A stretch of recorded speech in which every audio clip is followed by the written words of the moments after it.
നമസ്കാരം. രണ്ടാം മോദിയുടെ അവസാന ബജറ്റിൽ എന്തൊക്കെയാണ് കരുതി വച്ചിരിക്കുന്നത്? രാജ്യത്തെ ഞെട്ടിക്കുമോ അതോ നേരത്തെ ഉള്ളതിൻ്റെ ഒരു തുടർച്ചയായി മാത്രമായിരിക്കുമോ അതോ തിരഞ്ഞെടുപ്പ് മുന്നിൽ കണ്ടുള്ള ജനകീയ പ്രഖ്യാപനങ്ങൾ ഉണ്ടാകുമോ?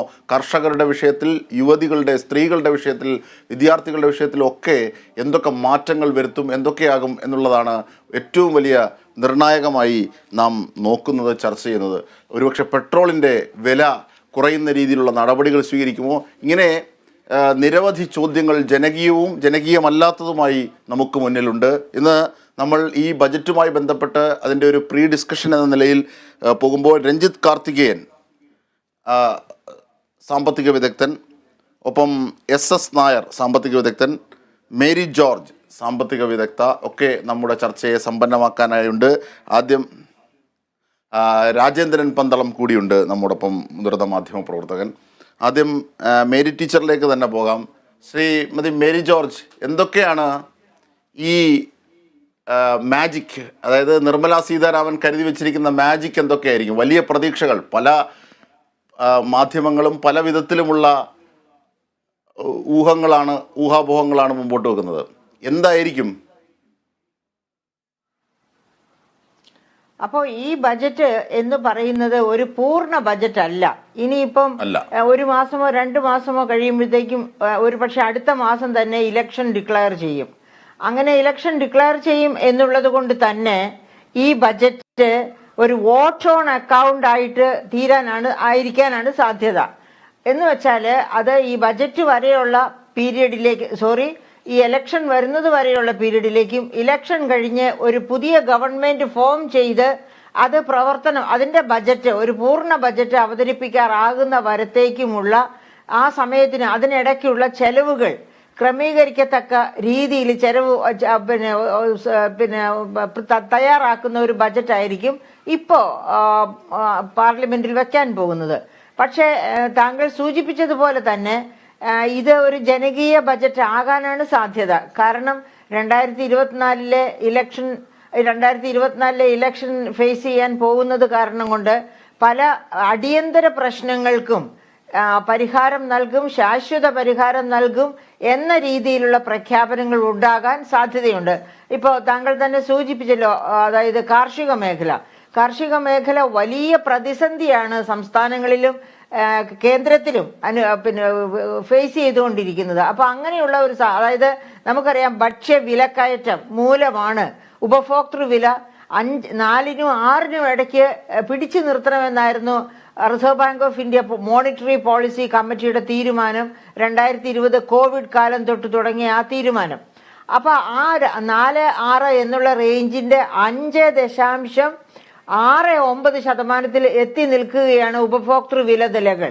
അപ്പോൾ ഉപഭോക്തൃ വില നിലകൾ ഉയർന്നു നിൽക്കുന്നു എന്ന് തന്നെ നമുക്ക് മനസ്സിലാക്കാം. അപ്പൊ ഇനിയും, അതായത് ഇപ്പോഴുള്ള ഭക്ഷ്യപ്രതിസന്ധി, ഇന്ത്യയിൽ ഭക്ഷ്യപ്രതിസന്ധി ഇല്ല, പക്ഷെ ഒരു പ്രതിസന്ധി മുന്നിൽ കാണണമെന്നാണ് കാർഷിക വിദഗ്ധർ പറയുന്നത്. എന്തുകൊണ്ടാണ്? ഇവിടെ തന്നെ കാലാവസ്ഥാ മാറ്റം കൊണ്ട് പല സംസ്ഥാനങ്ങളിലും കൃഷിനാശം സംഭവിക്കുന്നുണ്ട്, ഉൽപാദന ശേഷി കുറയുന്നുണ്ട്. അതുപോലെ തന്നെയാണ് യുക്രൈൻ യുദ്ധം, അതുപോലെ ഇസ്രായേൽ ഗാസ.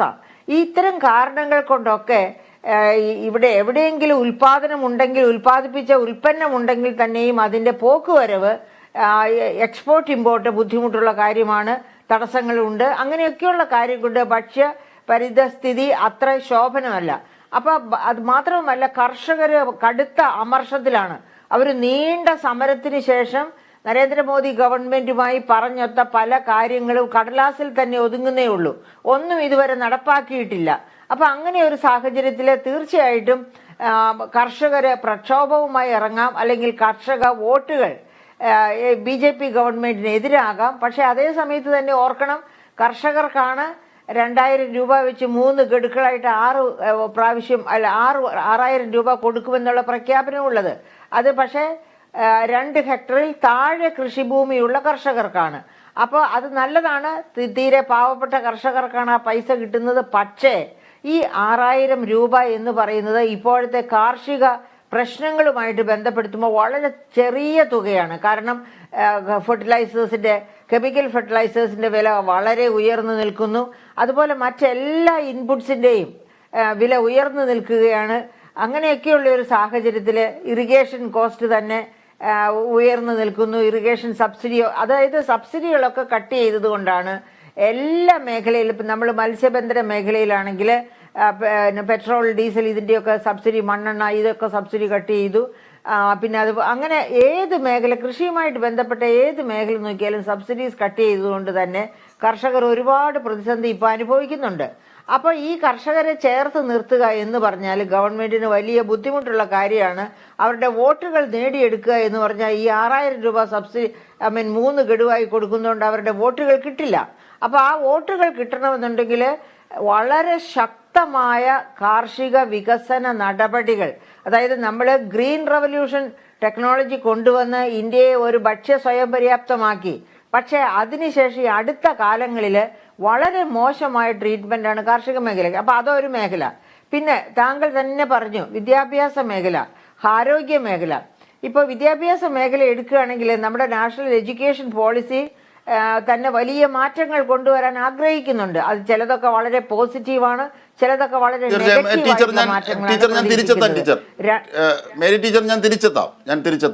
ഞാൻ മറ്റതികളിലേക്ക് ഒന്ന് പോയതിനു ശേഷം തിരിച്ചെത്താം. ശ്രീ രഞ്ജിത്ത് കാർത്തികേയൻ, ഏറ്റവും പ്രധാനപ്പെട്ട വിഷയമായി നിൽക്കുന്നത് കാർഷിക മേഖലയിലെ പ്രതിസന്ധി.